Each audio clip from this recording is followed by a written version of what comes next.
Assalamualaikum warahmatullahi wabarakatuh. Nama saya Dina Sandrina dari kelas 11 MIPA 2 nomor absen 11 akan menjelaskan tentang dampak pendudukan Jepang di Indonesia. Jepang merupakan negara yang sudah menjajah Indonesia selama 3,5 tahun. Masa pendudukan Jepang di Indonesia adalah masa yang sangat berpengaruh bagi perkembangan Indonesia. Selain itu, hampir tidak adanya tantangan yang berarti kepada Belanda sebelumnya. Nah, dampak di sini yang saya maksud bukan hanya dampak negatif saja, tetapi ada dampak positifnya. Nah, bidangnya itu ada dari bidang politik, bidang ekonomi, bidang sosial, bidang budaya, bidang pendidikan, dan bidang birokrasi dan militer. Nah, dampak positif dalam bidang politik yaitu yang pertama, melarang penggunaan bahasa Belanda dan memperbolehkan bahasa Indonesia sebagai bahasa pengantar. Yang kedua, diperbolehkannya bahasa Indonesia untuk menjadi bahasa komunikasi nasional dan menyebabkan bahasa Indonesia mengukuhkan diri sebagai bahasa nasional. Yang ketiga, dibentuknya Badan Persiapan Kemerdekaan Indonesia yaitu BPUPKI dan PPKI. Nah, kemunculan dari Badan Persiapan Kemerdekaan Indonesia itu muncul ide Pancasila. Nah, yang ketiga itu Jepang mendukung semangat anti Belanda sehingga mau tak mau ikut mendukung semangat nasionalisme Indonesia. Antara lain menolak pengaruh-pengaruh Belanda, misalnya perubahan nama Batavia menjadi Jakarta. Nah, yang kelima, memberi kesempatan bagi rakyat Indonesia untuk ikut serta dalam pemerintahan politik. Nah, yang terakhir, untuk mendapatkan dukungan rakyat Indonesia. Nah, Jepang mendekati pemimpin nasional Indonesia seperti Soekarno dengan harapan agar Soekarno itu mau membantu Jepang memobilisasi rakyat Indonesia. Nah, pengakuan Jepang ini mengukuhkan posisi para pemimpin nasional Indonesia dan memberikan mereka kesempatan memimpin rakyatnya. Nah, dampak positif dalam bidang ekonomi yaitu pertama, itu didirikannya KUMYAI, yaitu Koperasi untuk Kepentingan Bersama. Yang kedua itu diperkenalkan suatu sistem baru bagi pertanian, yaitu line system, yaitu sistem pengaturan bercocok tanam secara efisien. Nah, tujuannya itu untuk meningkatkan produksi pangan. Nah, dampak positif dalam bidang sosial yaitu mulai berkembangnya tradisi kerja bakti massal melalui Kinrohoshi. Dan yang kedua, munculnya sikap persatuan dan kesatuan dalam mengusir penjajah di Indonesia. Yang ketiga, bangsa Indonesia mengalami berbagai pembaharuan akibat didikan Jepang yang menumbuhkan kesadaran dan keyakinan yang tinggi akan harga dirinya.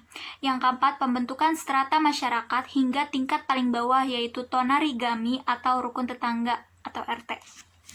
Nah, dampak positif dalam bidang budaya yaitu Jepang mendirikan Keimin Bunkashi Dosho atau Pusat Kebudayaan tanggal 1 April 1943 di Jakarta. Nah, fungsinya itu untuk mewadahi aktivitas kebudayaan Indonesia. Dan yang kedua, pembentukan Persatuan Aktris Film Indonesia atau Persafi yang tujuannya itu mendorong aktris-aktris profesional dan amatir Indonesia untuk bereksperimen dengan mengubah kelakon terjemahan bahasa asing ke bahasa Indonesia. Dampak positif dalam bidang pendidikan yaitu diperkenalkannya sistem Nippon sentris dan diperkenalkannya kegiatan upacara dalam sekolah. Dan yang kedua, mendirikan sekolah seperti SD selama 6 tahun, SLTP atau SMP selama 9 tahun, dan SLTA atau SMA.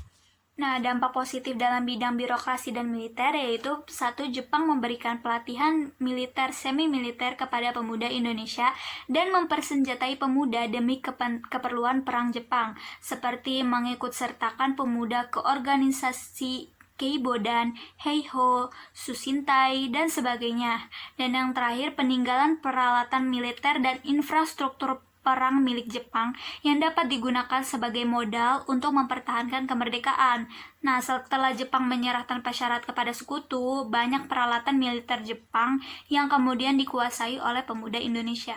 Nah, yang selanjutnya yaitu dampak negatifnya. Dampak negatif dalam bidang politik yaitu dilarangnya kegiatan politik dan dibubarkannya organisasi politik yang ada. Dan yang kedua, dilarangnya segala jenis rapat dan kegiatan politik. Nah, Terus yang kedua, dalam bidang ekonomi, dampak negatifnya yaitu Jepang mengeksploitasi SDA dan SDM untuk kepentingan perang. Terus Jepang mengambil secara paksa makanan, pakaian, dan pembekalan lainnya dari rakyat Indonesia tanpa kompensasi. Dan yang ketiga, terjadinya inflasi dan krisis ekonomi yang sangat menyengsarakan rakyat. Yang keempat, terputusnya hubungan antar daerah akibat dari self-sufficiency. Dan yang kelima, kegiatan ekonomi diarahkan untuk kepentingan perang, sehingga seluruh potensi SDA dan bahan mentah lainnya digunakan untuk mendukung industri Jepang. Yang keenam, penerapan sanksi yang berat oleh Jepang dengan menerapkan sistem ekonomi secara ketat. Dan yang terakhir, menerapkan sistem ekonomi perang dan sistem autarki atau memenuhi kebutuhan daerah sendiri dan menunjang kegiatan perang. Nah, dampak negatif dalam bidang sosial yaitu adanya praktik perbudakan wanita atau Yugun Ianfu. Nah, banyak wanita muda di Indonesia itu digunakan sebagai wanita penghibur bagi perang Jepang. Yang kedua, ada kegiatan Romusa yang sangat menyengsarakan dan memiskinkan rakyat Indonesia. Dan yang ketiga, pembatasan pers, sehingga tidak ada pers yang independen dan pengawasan berada di bawah pengawasan Jepang. Yang keempat, terjadinya kondisi yang parah dan maraknya tindak kriminal seperti perampokan, pemerkosaan, dan lain-lain. Dampak negatif dalam bidang pendidikan yaitu banyaknya guru-guru yang dipekerjakan sebagai pejabat pada masa itu, yang menyebabkan kemunduran standar pendidikan secara tajam. Dan yang terakhir, dampak negatif dalam bidang birokrasi dan militer, yaitu pelanggaran HAM yang dilakukan oleh tentara Jepang karena menghukum keras orang-orang yang menyimpang atau menentang dari Jepang.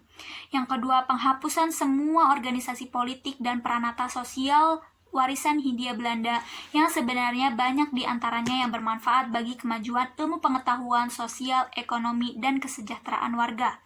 Yang ketiga, Romusa, mobilisasi rakyat Indonesia, terutama warga Jawa, untuk kerja paksa dalam kondisi yang tidak manusiawi. Dan yang keempat, eksploitasi segala sumber daya seperti sandang, pangan, logam, dan minyak demi kepentingan perang. Akibatnya, beras dan berbagai bahan pangan petani dirampas Jepang sehingga banyak rakyat yang menderita kelaparan. Yang kelima itu krisis ekonomi yang sangat parah. Hal ini dikarenakan dicetaknya uang pendudukan secara besar-besaran sehingga menyebabkan terjadinya inflasi. Kemudian kebijakan self-sufficiency atau kawasan mandiri yang menyebabkan terputusnya hubungan ekonomi antar daerah. Kemudian kebijakan fasis pemerintah militer Jepang yang menyebar polisi khusus dan intelijen di kalangan rakyat sehingga menimbulkan ketakutan. Pemerintah Jepang tuh bebas melanggar hak asasi manusia dengan menginterogasi, menangkap, bahkan menghukum mati siapa saja yang dicurigai atau dituduh sebagai mata-mata atau anti-Jepang tanpa proses pengadilan. Nah, kemudian pembatasan pers sehingga tidak ada pers yang independen, semuanya itu di bawah pengawasan Jepang. Kemudian terjadinya kekacauan situasi dan kondisi keamanan yang parah seperti maraknya perampokan, pemerkosaan, dan lain-lain. Kemudian pelarangan terhadap buku-buku berbahasa Belanda dan Inggris yang menyebabkan pendidikan yang lebih tinggi terasa mustahil. Dan yang terakhir, banyak guru yang dipekerjakan sebagai pejabat pada masa itu sehingga menyebabkan kemunduran standar pendidikan secara tajam. Nah, itu dia penjelasan dari saya. Mohon maaf apabila ada kesalahan-kesalahan kata. Wabillahi taufiq wal hidayah. Wassalamualaikum warahmatullahi wabarakatuh.